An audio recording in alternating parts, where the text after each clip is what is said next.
மாண்புமிகு அமைச்சர்களுக்கும் மதிப்பிற்குரிய சிறப்பு விருந்தினர்களுக்கும் அனைவருக்கும் என்னுடைய வணக்கம். ஒரு சில நிகழ்ச்சி மட்டும்தான் மனசுக்கு ரொம்ப நெருக்கமா ஃபீல் பண்ணும்.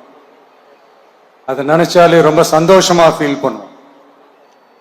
அப்படிப்பட்ட ஒரு நிகழ்ச்சி தான் இன்னைக்கு இந்த சிங்கப்பெண் சிறப்பு படைய தொடங்கி வைக்கிற இந்த நிகழ்வு. உண்மையிலே மனசுக்கு ரொம்ப நெருக்கமான ஒண்ணு, சந்தோஷமான ஒண்ணு. நம்ம பாட்டி, அம்மா, அக்கா, தங்கைகள், ஒவ்வொரு வீட்டில் இருக்கிற பெண் குழந்தைகள், இவங்க எல்லாருக்குமான பாதுகாப்பை உறுதி செய்வோம்னு சொன்னோம். ஆனா அது எலெக்ஷனுக்காக மட்டுமே கிடையாது. மனசிலிருந்து நிஜமா, உண்மையா, உணர்வு பூர்வமா சொன்னதுதான். பெண்களுக்கு எதிரான இந்த கொடுமைகள்ல நமக்கு எப்பவுமே 0 டாலரன்ஸ் தான். அதுல ரொம்ப உறுதியா இருக்கிறோம். ஸோ சொன்னது எல்லாமே செய்யணும். கொஞ்சம் கொஞ்சமா, படிப்படியா அதை செயலில் கொண்டு வரணும். அதுல ரொம்ப தெளிவா இருக்கிறோம். அதனாலதான் ஆட்சிக்கு வந்த உடனே இந்த குறைஞ்ச நாட்களுக்குள்ளேயே இதை நடைமுறைக்கு கொண்டு வந்திருக்கிறோம்.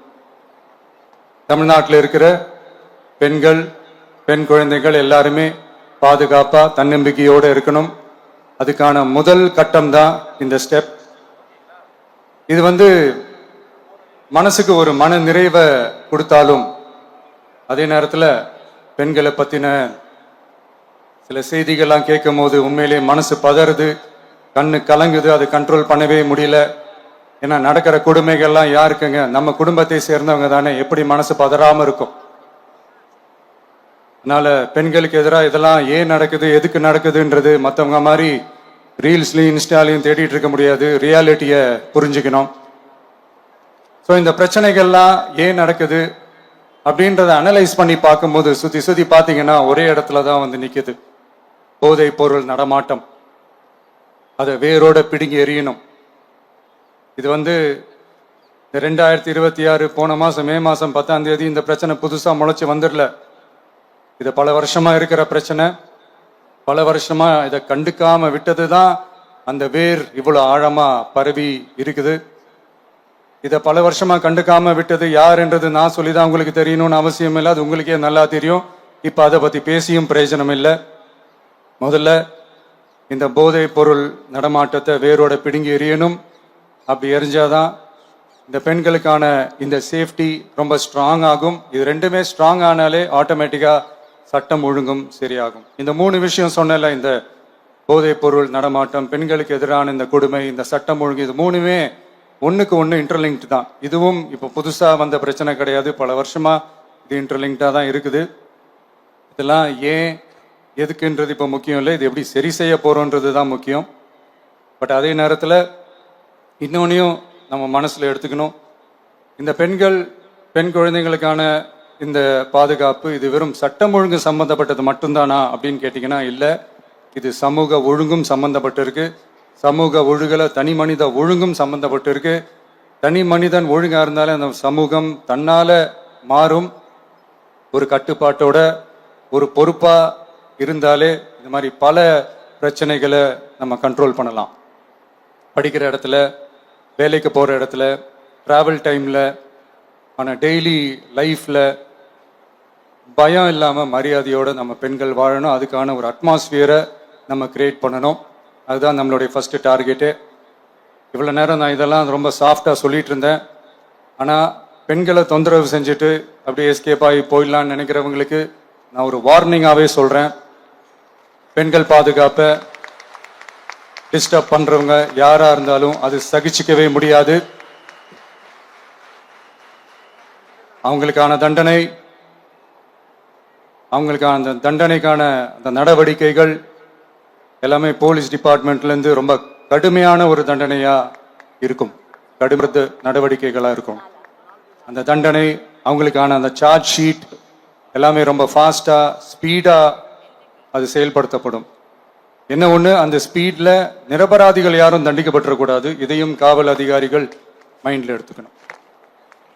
தப்பு செஞ்சவங்களுக்கு மட்டுமே அந்த உண்மையான கடுமையான தண்டனை கோர்ட் மூலியமா வாங்கி தரணும். அப்பதான் அதை பார்த்து தப்பு செய்ய நினைக்கிறவங்களுக்கு கூட தப்பு செய்யக்கூடாதுன்ற அந்த ஒரு பயம் வரணும். இந்த சிங்கப்பெண் சிறப்பு படைக்காக நம் அரசு சார்பாக முதற்கட்டமாக 354 கோடிக்கு மேல நிதி ஒதுக்கப்பட இருக்கு. இந்த திட்டத்தோட இரண்டாவது கட்டமா இந்த படைக்காக மட்டுமே 2500 புதிய பணியிடங்கள் உருவாக்கப்பட உள்ளது. பெண்களோட பாதுகாப்பை ஸ்ட்ராங் பண்றதுக்காக மாடர்ன் ஃபெசிலிட்டிஸ் இருக்கிற வாகனங்களும் நவீன உபகரணங்களும் தொழில்நுட்ப சாதனங்களும் அலாட் செய்யப்பட இருக்கு. ஆல்ரெடி உமன் சேஃப்டிக்காக செயல்படுற அமைப்புகளுக்கு அடிஷனல் ஸ்ட்ரென்த் அண்ட் சப்போர்ட்டா இந்த சிங்கப்பெண் படை செயல்படும்ங்கிறத மீண்டும் வலியுறுத்தி சொல்ல விரும்புறேன். பெண்களுக்கு எதிரான குற்றங்கள் நடக்கிறதுக்கு முன்னாடியே அதை தடுக்கிற காவல் நடவடிக்கையில இந்த படை முக்கிய பங்கு வகிக்கும். ஃபீல்ட் ஒர்க்ஸ் அண்ட் பிரிவென்டிவ் ஆக்ஷன்ஸ்ல இந்த படை ஈடுபடுறதால அனைத்து மகளிர் காவல் நிலையங்கள் எல்லாம் வழக்கு விசாரணையிலும் குற்றவாளிகளுக்கு தண்டனை வாங்கி தர்றதிலையும் இன்னும் அதிக கவனம் செலுத்த முடியும். பெண்களை ஃபாலோ பண்றது, பாலியல் தொல்லை தர்றது, டார்கெட் பண்ணி திரும்ப திரும்ப தொந்தரவு செய்யறது, பெண்கள் கடத்தல் முயற்சி, பப்ளிக் பிளேஸ்ல அசிங்கமா நடந்துக்கிறதுக்கு பஸ்ல தொல்லை தர்றது, கூட்டத்துல பெண்களுக்கு தொல்லை தர்றதுன்னு இது மாதிரி தப்ப தடுக்கிறதுல ரொம்ப முக்கியமா இந்த சிங்கப்பெண் படை செயல்படும். பெண்களுக்கு எதிரான குற்றங்களை தடுக்க நடவடிக்கை எடுக்க இந்தியாவிலேயே முதல் முறையாக ட்ரோன் வாயிலாக பெட்ரோல் மூலை அறிமுகப்படுத்தப்படும். நம்ம வீட்டு பெண்கள் அவங்களோட ட்ரீம்ஸ் அண்ட் எக்ஸ்பெக்டேஷன்ஸ் என்ன அப்படின்றத நம்ம அரசு நல்லாவே புரிஞ்சு வச்சிருக்கு. அதை கொஞ்சம் கொஞ்சமா நாங்க செயல்படுத்துவோம். உங்களுக்கான மரியாதையும் தான், உங்களுக்கான அந்த கண்ணியமும் தான் நம்ம அரசினுடைய highest and the most important priority. ஒரு கவர்மெண்டோட அந்த விஷன் அண்ட் டார்கெட் ஆனஸ்டா இருந்தாலே போதும். பிளான்ஸ் அண்ட் அட்டெம்ப்ட்ஸ் அது போற பாதை சரியா இருக்கும்னு சொல்லுவாங்க. அப்படிப்பட்ட ஒரு கவர்மெண்ட் தான் நம்மளுடைய கவர்மெண்ட், உங்களுக்கான கவர்மெண்ட். இந்த ஷார்ட் ஸ்பேன்ல இந்த சிங்கப்பெண் சிறப்பு படையை நடைமுறைக்கு கொண்டு வந்து இதுக்கு ரொம்ப கடுமையா உழைச்ச காவல்துறை அதிகாரிகளுக்கும் பணியாளர்களுக்கும் இந்த நேரத்தில் என்னுடைய பாராட்டுகளை தெரிவிச்சுக்கிறேன். இந்த நேரத்தில் என்னை பொறுத்த வரைக்கும் ஒரு கவர்மெண்டோட முதல் சக்சஸ், முழு சக்சஸ் இன்ஃப்ராஸ்ட்ரக்சரோட வளர்ச்சியிலையோ பொருளாதார வளர்ச்சியிலையோ மட்டுமே இல்லை, அந்த ஸ்டேட்டோட பெண்களும் குழந்தைகளும் மரியாதையா வாழ்றாங்களா அப்படின்றதுல தான் அந்த கவர்மெண்டோட முழு சக்சஸுமே இருக்கு. அதோட சேர்ந்தது தான் மற்ற எல்லா வளர்ச்சியும். அதுலேயும் நாங்கள் கவனம் ஃபுல் கான்சென்ட்ரேட் பண்ணுவோம். கான்ஃபிடென்ட்டா இருங்க, நல்லதே நடக்கும், வெற்றி நிச்சயம்.